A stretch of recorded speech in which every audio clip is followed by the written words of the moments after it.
ఏం చెప్పారు అధ్యక్ష? నిన్న ముఖ్యమంత్రి గారు మాట్లాడుతున్నారు అధ్యక్ష బయట. ఏమంటున్నారు? జీరో వాల్యూ చేశాను ప్రజల ఆస్తుల విలువ కొంతమందిది అని చెప్తున్నారు. అధ్యక్ష, ఇవాళ జీరో వాల్యూ దేనికి ఉందంటే ఈ రాష్ట్రంలో ముఖ్యమంత్రి గారు చేసిన తొలి సంతకానికి జీరో వాల్యూ, ముఖ్యమంత్రి గారు చేసిన సంతకం ఉన్న తొలి ఫైలుకు జీరో వాల్యూ, మీ గ్యారంటీ కార్డులకు ప్రజల దృష్టిలో జీరో వాల్యూ, మీ డిక్లరేషన్లకు ప్రజల దృష్టిలో జీరో వాల్యూ, మూసీలో మీరు ముంచుతున్న ఇళ్లకు కాదు అధ్యక్ష, విశ్వసనీయత కోల్పోయిన మీ ప్రభుత్వానికి ఇవాళ ఈ ప్రజల దృష్టిలో జీరో వాల్యూ ఉందని మాట నేను విజ్ఞప్తి చేస్తా ఉన్నా అధ్యక్ష. ఇదేదో నా కవిత్వం కాదు అధ్యక్ష, ఇదిగో మీ కాంగ్రెస్ పార్టీ ప్రచురించిన బ్రహ్మాండమైన ఫుల్ పేజ్ అడ్వర్టైజ్మెంట్ అధ్యక్ష. 6 గ్యారంటీల మీద ఏం చెప్పారు అధ్యక్ష? ఇందులో నేను చదివినిపిస్తా అధ్యక్ష. ప్రతి కుటుంబానికి ఇగో ఫస్ట్ ఆఫ్ ఆల్ 100 రోజుల్లో నెరవేరుతుంది ప్రతి గ్యారంటీ. 100 రోజుల్లోనే అధ్యక్ష. అదే సినిమాలకు శతదినోత్సవం చేసినట్టు ప్రభుత్వం వచ్చిన 100 రోజుల్లోనే అన్ని గ్యారంటీలు నెరవేరుస్తాం. ఇంకోటి చెప్పారు అధ్యక్ష ఇందులో గంభీరమైన మాట. కాంగ్రెస్ గ్యారంటీలతో అందే ప్రయోజనాల విలువ 2,50,000 ప్రతి సంవత్సరం ప్రతి కుటుంబానికి. మరి 2.5 ఏళ్ళైంది అధ్యక్ష. ఒక్క కుటుంబం చూపెడతారా ఈ రాష్ట్రంలో? 2.5 లక్షలు అందుకున్న ఒక్క కుటుంబాన్ని చూపెట్టే సత్తా ఈ ప్రభుత్వానికి ఉందా అధ్యక్ష? ఇది మీ ప్రకటన, నాది కాదు. మీ పార్టీ ఆ రోజు ఇచ్చిన ప్రకటన 2,50,000 రూపాయలు ప్రతి సంవత్సరం ప్రతి కుటుంబానికి అని మీరిచ్చిన మాటకు విలువ ఉందా? అందుకే అంటా ఉన్నా అధ్యక్ష. అని మరి 2.5 లక్షలు అంటే 2.5 ఏళ్ళకి ఈ పార్టీకి 6 లక్షల పైసలకు రావాలి. కనీసం 2.5 వచ్చిందని నేను అడుగుతా ఉన్నా అధ్యక్ష. నేను అనుకున్నాను మరి గవర్నర్ గారి ప్రసంగం ఈ 28 మాసాల ప్రభుత్వ వైఫల్యాలు సాకల్యాలు అన్నిటిని కూడా మరి యథార్థంగా సమీక్ష చేస్తారేమో, ఏమైనా చెప్తారేమో, ఏమైనా చిన్న చిన్న పొరపాట్లు ఎందుకంటే ప్రభుత్వం వచ్చినాక జరుగుతాయి, సర్దుకుంటారేమో, ఆత్మవిమర్శ చేసుకుంటారేమో, ఫలానా పొరపాటు జరిగింది కాదు భవిష్యత్తులో సవరించుకుంటామని చెప్తారేమో అనుకున్నాం అధ్యక్ష. అందులో ఏమీ లేదు. ఇప్పుడు చెప్పారు, ఇప్పుడే మా సభ్యుడు మాట్లాడుతూ చెప్పారు అధ్యక్ష, ఇంతకంటే దారుణం ఉండదు. 10 ఏళ్లలో మీరు ఒక్క రేషన్ కార్డు ఇవ్వలేదని చెప్తారు అధ్యక్ష వీళ్ళు. అధ్యక్ష ఇదే సభలో నేను కాదు అధ్యక్ష చెప్పేది, కాదు 10 ఏళ్లలో నేను చెప్పలేదు, మీ civil supplies minister Uttam Kumar Reddy గారు ఇదే సభలో చెప్పారు అధ్యక్ష. 6.5 లక్షల కార్డులు 2014 నుంచి 2023 వరకు ఇచ్చినాము అనే మాట నేను చెప్పలేదు, మీ ఉత్తమ్ కుమార్ రెడ్డి గారు చెప్పారు. మరి మీరు మీ ఉత్తమ్ కుమార్ రెడ్డి గారితో మీ సివిల్ సప్లైస్ మినిస్టర్తో విభేదిస్తున్నారా? నాకైతే తెలియదు అధ్యక్ష. మీరు కూడా దయచేసి ఇట్లాంటి కరెక్ట్ చేయాలి అధ్యక్ష. సభలో మంత్రులు చెప్పిన మాటలకే విలువ లేకపోతే గౌరవ అధికార పార్టీ సభ్యులు మంత్రుల మాటలకు కూడా విలువ లేకుండా మాట్లాడుతుంటే అబద్ధాలను పదే వల్ల వేస్తే ఎవరికి లాభం అధ్యక్ష? దానివల్ల వారు కూడా నోట్ చేసుకోవాలని నేను గుర్తు చేస్తా ఉన్నా అధ్యక్ష. ఎట్లాగూ సభ బయట ప్రతిరోజు చేసేది పరనింద ఆత్మస్తుతి, కనీసం ఇక్కడైనా వాస్తవాలు చెప్పాలి కదా అధ్యక్ష రాష్ట్ర ప్రజలకి. అధ్యక్ష కాళోజీ నారాయణరావు గారు మాట అన్నారు, ఇది నా గొడవ కాదు నీ గొడవరా అన్నాడు అధ్యక్ష. ఇప్పుడు నేను అడిగేది కూడా నా ప్రశ్నలు కాదు అధ్యక్ష, రాష్ట్ర ప్రజల తరపున అడుగుతా ఉన్నాం అధ్యక్ష. ఇంకొక మాట చెప్పాలి అధ్యక్ష ఈ సందర్భంగా. 2.5 ఏళ్ళైంది ప్రభుత్వం వచ్చి. జార్జ్ ఆర్వెల్ అని ఒక పెద్ద ఆయన ఉన్నాడు అధ్యక్ష, ఆయన అన్నమాట, in a time of deceit telling the truth it self is a revolutionary act. అంటే అధ్యక్ష మోసాల కాలంలో నిజం చెప్పడమే అతి గొప్ప విప్లవం అన్నాడు అధ్యక్ష ఆయన. ఇవాళ ఆ పరిస్థితి వచ్చింది ఈ రాష్ట్రంలో. ఎందుకంటే అధ్యక్ష మీరు ధన్యవాదాల తీర్మానం పెట్టారు అధ్యక్ష ఈరోజు ఇక్కడ. అధ్యక్ష ఈ ప్రభుత్వానికి ఎవరు ధన్యవాదాలు చెప్పాలి, ఎందుకు చెప్పాలి, దయచేసి ఆలోచించమని చెప్పి నేను కోరుతా ఉన్నాను. ఎవరు చెప్పాలి అధ్యక్ష? 6 గ్యారంటీలు గౌరవనీయులు డిప్యూటీ సీఎం గారు ఆనాడు సిఎల్పి లీడర్ అధ్యక్ష వారు చెప్పారు అధ్యక్ష చాలా అద్భుతంగా. ఈ గ్యారంటీ కార్డులు భద్రపరచుకోండి, 100 రోజులు జాగ్రత్త పెట్టుకోండి, 100 రోజులు బీరువాలు పెట్టుకోండి, 100 రోజుల తర్వాత కాంగ్రెస్ ప్రభుత్వం వచ్చిన తర్వాత బ్రహ్మాండంగా మరి ప్రతి గ్యారంటీ నెరవేర్చే బాధ్యత మాది. ఇది బట్టి విక్రమార్క గారు చెప్పిన మాట అధ్యక్ష, నాది కాదు. నేను అడుగుతా ఉన్నా అధ్యక్ష, ఎవరు చెప్పాలి ఇవాళ 6 గ్యారంటీలు ఎక్కడ పెట్టుకోవాలి, ఎక్కడ దాచిపెట్టాలి, ఇంకా 100 రోజుల తర్వాత కూడా ఇంకేం చేయాలి, దయచేసి ఆలోచించాలి అధ్యక్ష. ఇవాళ ఈ ప్రభుత్వానికి ఎవరు ధన్యవాదాలు చెప్పాలి?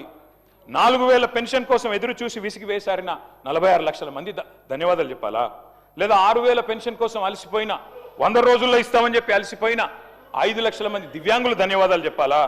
యూరియా బస్తాల కోసం లాఠీ దెబ్బలు తింటున్న 72 లక్షల మంది రైతులు ధన్యవాదాలు చెప్పాలా? లేదా నెలకు 2,500 ఇస్తామని చెప్పి 1,68,00,000 మంది ఆడబిడ్డలకు మీరు ఏదైతే వాగ్దానం ఇచ్చారో మరి వారు ధన్యవాదాలు చెప్పారా? ఎవరు చెప్పాలి అధ్యక్ష? 4,000 నిరుద్యోగ భృతి అన్నారు, 2 లక్షల ఉద్యోగాలు మొదటి సంవత్సరంలో ఇస్తామన్నారు, మరి ఆ నిరుద్యోగ సోదరులు ధన్యవాదాలు చెప్పాలా? డిఏలు రాక, పిఆర్సీ లేక, బెనిఫిట్స్ అందక నరక యాతన పడుతున్న 10 లక్షల మంది ఉద్యోగులు, పెన్షన్దారులు, అవుట్ సోర్సింగ్ వర్కర్లు వారు ధన్యవాదాలు చెప్పాలా? విషాహారంతో చస్తూ పురుగుల అన్నం తింటున్న లక్షలాది మంది విద్యార్థులు thank you speaker sir. Thank you speaker sir. తప్పకుండా మా గౌరవ సోదర శాసనసభ్యులు మా ప్రభుత్వానికి ధన్యవాదాలు చెప్పాలి. మీరు 10 ఏళ్ళు ఒక్క తెల్ల రేషన్ కార్డు ఇయ్యేందుకు, మేము తెల్ల రేషన్ కార్డు ఇచ్చి సన్నబియ్యం ఇస్తున్నందుకు ఇవాళ 20,000 కోట్లతోని మా ఫైనాన్స్ మినిస్టర్ గారు ఇవాళ యంగ్ ఇండియా స్కూల్స్ పేరు మీద కుల మతాలకు అతీతంగా ఒక యంగ్ ఇండియా ఇంటర్నేషనల్ మోడల్లో ఇవాళ స్కూళ్ళు కట్టి సగం స్కూల్ పూర్తిగా వస్తున్నందుకు ఇవాళ ఆర్టీసీలో 278 కోట్ల మంది 11,000 కోట్ల రూపాయలు ఇవాళ ఆర్టీసీకి చెల్లించి ఉచితంగా మా అక్కా చెల్లెలు బడికి పోయినా, గుడికి పోయినా, అమ్మగారింటికి పోయినా ఉచితంగా పోతున్నందుకు, ఇంకా ఈరోజు మీరు గ్రామాలలో చూడండి, ఏ గ్రామానికి వెళ్ళా 30-40 ఇందిరమ్మ ఇళ్ళు కడుతున్నందుకు తప్పకుండా మీరు ధన్యవాదాలు చెప్పాలి. మీరు ఇంకొక విషయం, మీకు ఏం చెప్పాలి ధన్యవాదాలు? దళితుని ముఖ్యమంత్రి చేసిన ధన్యవాదాలు చెప్పాలా? 2 బెడ్రూమ్ ఇల్లు ఇచ్చిన ధన్యవాదాలు చెప్పాలా? మేము ఒక్కటే చెప్తున్నాం, కేటీఆర్ గారికి మేము చేసిన కార్యక్రమాలు చెప్పండి, మేము చేసిన మంచి కార్యక్రమాలు చెప్పండి. మీరు చేయవలసిన మేము చెప్తున్నాం. మేము స్పీకర్ సార్, మీరు ఒక నిమిషం వినండి. మీరు ఓపిక తెచ్చుకోండి. మీరు కొద్దిగా ఓపికతోని వినండి. మీరు గౌరవ కేటీఆర్ గారు శాసనలో వాళ్ళు వింటున్నారు. మీరు ఓపిక తెచ్చుకోండి. మేము కొన్ని చేసినాం, కొన్ని కార్యక్రమాలు చేసినాం.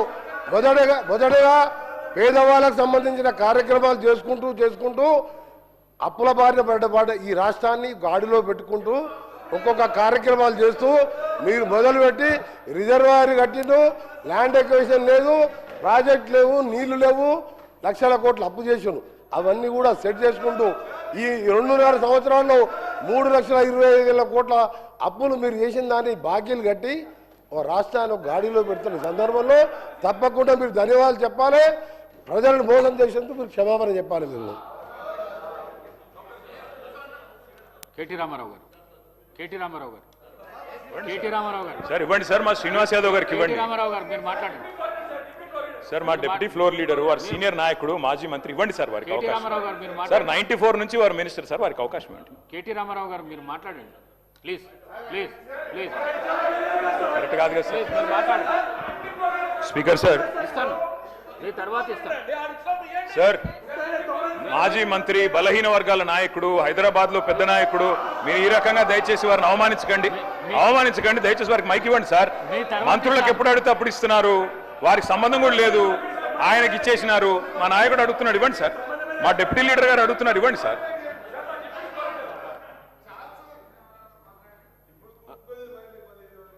అధ్యక్ష,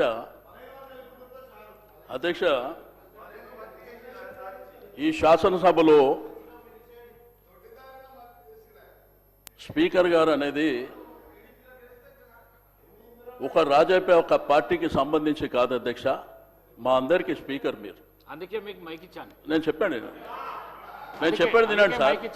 నేను చెప్పినాక మాట్లాడండి. మీరు ఈ సభకు స్పీకర్ సార్. అందరి మెంబర్స్ హక్కులు కాపాడవలసింది మీరే సార్. రెండోది, డిప్యూటీ సీఎం గారు కూడా ఇక్కడ ఉన్నారు. పెద్దలు బాలునాయక్ గారు, ఆది శ్రీనివాస్ గారు మాట్లాడింది సార్. మేము ఇక్కడ కూర్చొని విన్నాం, మేము అబ్జెక్షన్ చేయలే. మేము మధ్యలో మైక్ అడిగి ఏదో ఆయన మాట్లాడుతుంది తప్పు అనేటువంటిది మేము చెప్పలేదు సార్. ఇప్పుడు మా వరకు వచ్చినప్పుడు గవర్నర్కు ధన్యవాదాలు చెప్పే తీర్మానం ప్రకారము మా సభ్యుడికి అవకాశం వచ్చింది సార్. ఇప్పుడు రిప్లై చెప్పేటువంటి అధికారం ముఖ్యమంత్రి గారికి లేకపోతే డిప్యూటీ సీఎం గారికి ఉంది.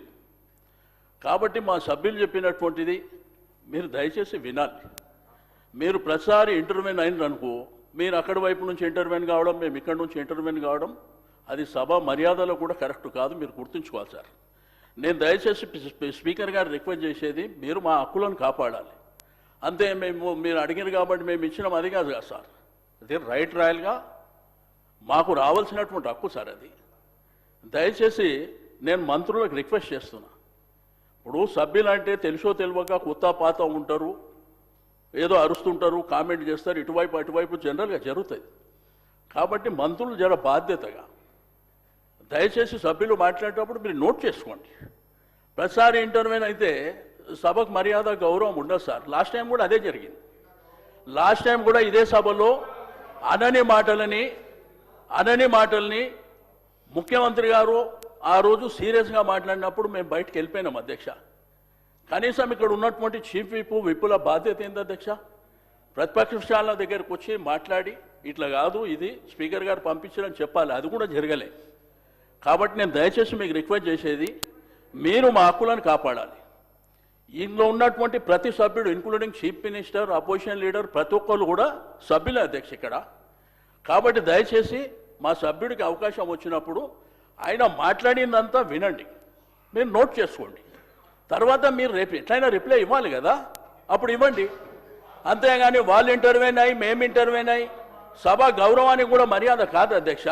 ఇప్పుడు ఇద్దరు సభ్యులు అనేక విషయాలు మాట్లాడినప్పుడు దాంట్లో కొన్ని వాస్తవాలు ఉన్నాయి, చాలా అవాస్తవాలు ఉన్నాయి. అయినప్పటికీ మేము విన్నాం ఇక్కడ.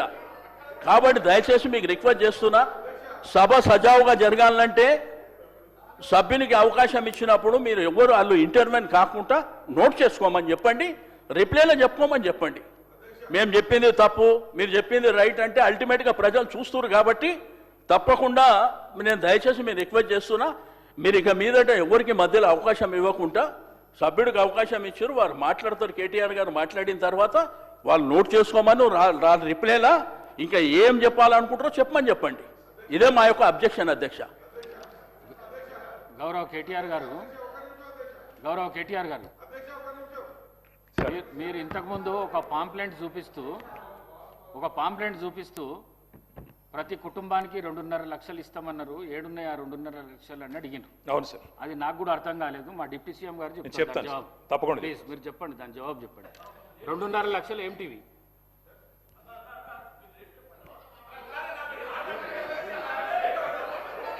ప్లీజ్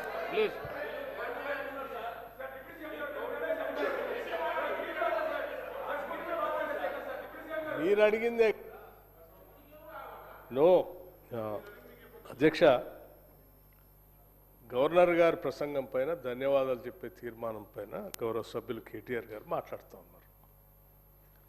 మాట్లాడే సందర్భంగా గవర్నర్ గారు ఇచ్చినటువంటి ప్రసంగం పైన వారు సభ దృష్టికి తీసుకొని వచ్చి వారికి ధన్యవాదాలు చెప్తే బాగుంటుంది. అది వదిలేసి రాష్ట్ర ప్రభుత్వం చెప్పినటువంటి హామీల్లో వారు చాలా హామీలు ఇచ్చారు, ఏమి చేయట్లేదు అని బ్లాంకెట్గా ఒక స్టేట్మెంట్ ఇచ్చారు. ఇది కరెక్ట్ కాదు అధ్యక్ష. ఈ రాష్ట్రంలో ఒక కుటుంబ దాదాపు 2.5 లక్షల పైన అన్ని స్కీములు కలిపి పెద్ద ఎత్తున లబ్ధి చేరుతుందని చెప్పి ఆనాడు నేను చెప్పిన మాట వాస్తవం. ఇప్పుడు కూడా లెక్కలతో సహా వారి సమాధానం చెప్పేటప్పుడు నేను తప్పనిసరిగా చెప్తాను ఒక్కొక్క కుటుంబానికి ఎంత అందుతున్నాయని కూడా. ఈరోజు కూడా అధ్యక్ష, ఈ రాష్ట్రంలో 200 యూనిట్ల ఫ్రీ పవర్ ఇచ్చేటప్పుడు దాదాపు 53 నుంచి 54 లక్షల కుటుంబాలకి ఈరోజు ఫ్రీ పవర్ ఉచితంగా 200 యూనిట్లు ఇస్తా ఉన్నాం. ఈరోజు కూడా అధ్యక్ష, రాష్ట్రంలో 1,15 లక్షల కుటుంబాలు ఉంటే దాదాపు 1,06 లక్షల కుటుంబాలకి వాళ్ళ సన్నబియ్యం ఇస్తా ఉన్నాం మనం ఈ రాష్ట్రంలో. ఒక్కొక్క మనిషికి 6 కేజీలు లెక్క కట్టి బహుశా ఈ దేశ చరిత్రలో ఎక్కడా కూడా ఇంతమందికి సన్నబియ్యం ఇచ్చేటువంటి కుటుంబాల చరిత్ర ఎక్కడా లేదు అధ్యక్ష. ఇది సువర్ణాక్షరాలతో ఈ రాష్ట్రంలో, ఈ దేశంలో చరిత్రలో రాసుకోదగినటువంటి అంశం అధ్యక్ష. ఈ రాష్ట్రంలో పేదవాళ్ళందరికీ ఇళ్ళు ఇస్తామని చెప్పాం. మీరు 10 సంవత్సరాలు ఆనాటి ఇందిరమ్మ ఇల్లు ఇచ్చేటప్పుడు ఒక గదే ఇస్తా ఉన్నారు. ఆ ఒక గదిలో ఆ కొడుకు వస్తే ఆడబడుకుంటాడు, అల్లుడే వస్తే ఆడబడుకుంటాడు, బర్రె ఆడగట్టేస్తాడో గొర్రె ఆడగట్టేస్తాడో అని మాట్లాడి మేము వచ్చిన తర్వాత డబుల్ బెడ్రూమ్ ఇళ్ళు అందరికీ ఇస్తామని చెప్పారు అధ్యక్ష. 10 ఏళ్ళు చూసాం, ఎక్కడైనా డబుల్ బెడ్రూమ్ ఇల్లు ఇచ్చారా అధ్యక్ష?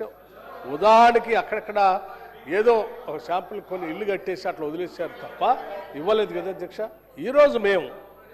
ఈరోజు మేము ఆనాడు హామీ ఇచ్చినట్టుగా ఒక్కొక్కరికి 5 లక్షల రూపాయలు ఇస్తామని చెప్పాం అధ్యక్ష. చెప్పటమే కాదు, మొదటి ఒకటే సంవత్సరంలో 4,50,000 ఇందిరమ్మ ఇళ్లని ఒక్కొక్క నియోజకవర్గానికి 3,500 ఇళ్ల లెక్క చొప్పున 22,500 కోట్ల రూపాయలతో పేదవాళ్ళకి ఇందిరమ్మ ఇల్లు కట్టిస్తా ఉన్నాం అధ్యక్ష. ఇది